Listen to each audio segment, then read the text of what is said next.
نحمده ونصلي ونسلم على رسوله الكريم. بسم الله الرحمن الرحيم. اعوذ بالله من الشيطان الرجيم. بسم الله الرحمن الرحيم.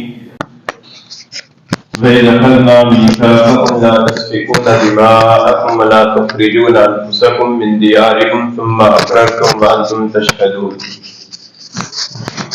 صدق اللہ العلی العظیم.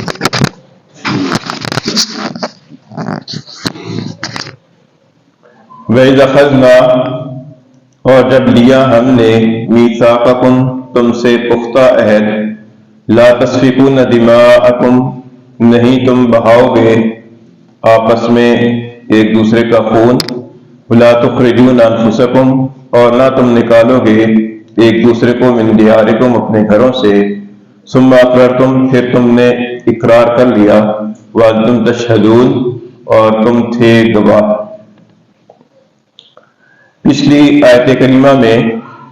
ایک میثاق کا ذکر تھا، پختہ عہد کا ذکر تھا، جو بنی اسرائیل سے غالباً حضرت موسیٰ علیہ السلام کے زمانے میں لیا گیا، اور پھر اس عہد شکنی کا بھی ذکر تھا، ثم تولیتم الا قلیلا منکم وانتم معرضون، کہ پھر تم اس عہد سے پھر گئے اور اس عہد کو توڑ دیا. اس آیت کریمہ کے اندر ان کی ایک اور میثاق کا ذکر ہے، اور اگلی آیت کریمہ میں اس میثاق کی شکنی کا، یعنی اس کی عہد شکنی کا ذکر ہے. یہ جو اس آیت کریمہ میں میثاق کا ذکر ہے، تو اس میثاق کے بارے میں بعض مفسرین کی رائے یہ ہے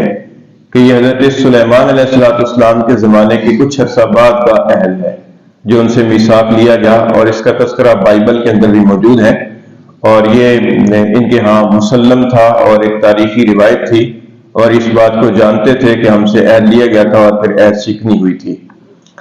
یہ عہد اس طرح تھا کہ حضرت سلیمان علیہ السلام کے زمانے کے بعد کسی عرصے میں ایسا ہوا کہ یہود کی جو ریاست تھی وہ دو حصوں میں بٹ گئی.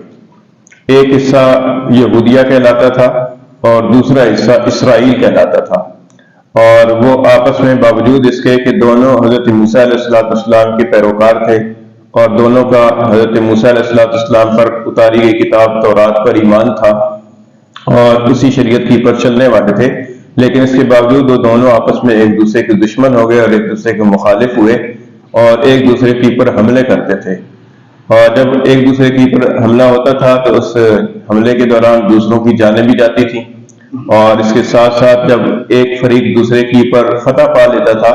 تو وہ مفتوح فریق کو ان کی آبادیوں سے جلا وطن کرتا تھا.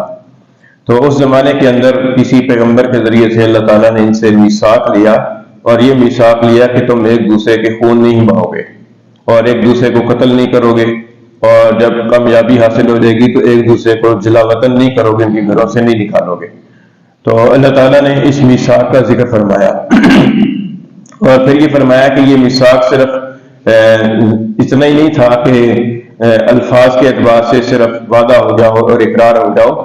بلکہ صراحت کے ساتھ تم نے اقرار کیا، اور اقرار کے ساتھ ساتھ تم نے اس کی پر گواہی بھی دی، اور یہ بھی کہا کہ ہم اس بات پر گواہ ہیں کہ ہم اس کے خلاف نہیں کریں گے. پختہ اقرار بھی کیا، میثاق بھی دیا، اور اس کے ساتھ ساتھ گواہی بھی قائم کی. پھر آگلی آیت کریمہ کے اندر اللہ تعالیٰ نے فرمایا کہ پھر تم ہی تھے کہ جو ایک دوسرے کو قتل کرنے لگ گئے اور ایک فریق دوسرے فریق کو اس کے گھروں سے نکالنے لگ گیا. تو یہ عہد شکنی دوبارہ تم سے ہو گئی. اس کے اندر ایک تو ان کے اس میثاق کا اور عہد شکنی کا ذکر ہے. اس سے یہ معلوم ہوتا ہے کہ یہ لوگ بہت ہی وعدہ خلاف قسم کی قوم ہے، قومی اعتبار سے یہ وعدہ کی پر قائم رہنے والے لوگ نہیں تھے. اور دوسرا یہ جو چونکہ ان کی روایت تھی اور ان کی بائبل کے اندر یا ان کی سینہ بسینہ ان کے اندر یہ تذکرہ اس کا ہوتا رہتا تھا، اور حضور اقدس صلی اللہ علیہ وسلم نے چونکہ بائبل نہیں پڑھی تھی اور نہیں حضور اقدس صلی اللہ علیہ وسلم نے کسی یہودی کے پاس جا کر کچھ سیکھا تھا، اس لیے اس بات کے اندر صراحت کے ساتھ اس آیت کریمہ کے نزول سے حضور اقدس صلی اللہ علیہ وسلم کی نبوت کا بھی ثبوت ملتا ہے، کیونکہ یہ بات آپ کے اوپر وحی کے ذریعے سے آپ کو معلوم ہوئی اور وہی پیغمبر کی پر آتی ہے، لہذا یہ آپ صلی اللہ علیہ وسلم کی نبوت کی بھی دلیل ہے. تو یہ اس آیت کریمہ کا پس منظر اس کا حاصل ہے، اور اس کے اندر خون بہانے سے منع کیا گیا اور ایک دوسرے کو گھروں سے نکالنے سے منع کیا گیا. اور یہاں پر الفاظ استعمال ہوئے دماءکم، کہ تم اپنے خون نہیں بہاؤ گے، ولا تخرجون انفسکم، اور تم اپنے آپ کو نہیں نکالو گے۔ تو علماء کرام نے فرمایا کہ کسی اپنے مذہبی اور دینی بھائی کا خون بہانا یہ دراصل اپنا خون بہانا ہے، اپنی جان کو ضائع کرنا ہے، اور کسی مسلمان بھائی کا مالی نقصان کرنا یہ دراصل اپنا مالی نقصان کرنا ہے، اور کسی دوسرے مسلمان بھائی کو اس کے گھر سے بے دخل کرنا یہ دراصل اپنے آپ کو بے دخل کرنا ہے۔ اس لیے اس کو اندر الفاظ اس طریقے سے استعمال کیے گئے ہیں تاکہ آپس میں جو قوت اور باہمی رواداری ہے اس کی پر بھی روشنی پڑے۔ تو فرمایا کہ وَإِذْ أَخَذْنَا مِيثَاقَكُمْ، اور جب ہم نے لیا میثاقکم تم سے پختہ عہد، لا تسفکون دماءکم، نہیں تم بہاؤ گے اپنے خون، ولا تخرجون انفسکم، اور نہ نکالو گے تم اپنے آپ کو، من دیارکم، اپنے گھروں سے، ثم اقررتم، پھر تم نے اقرار کر لیا، وانتم تشہدون، اور تھے تم گواہ۔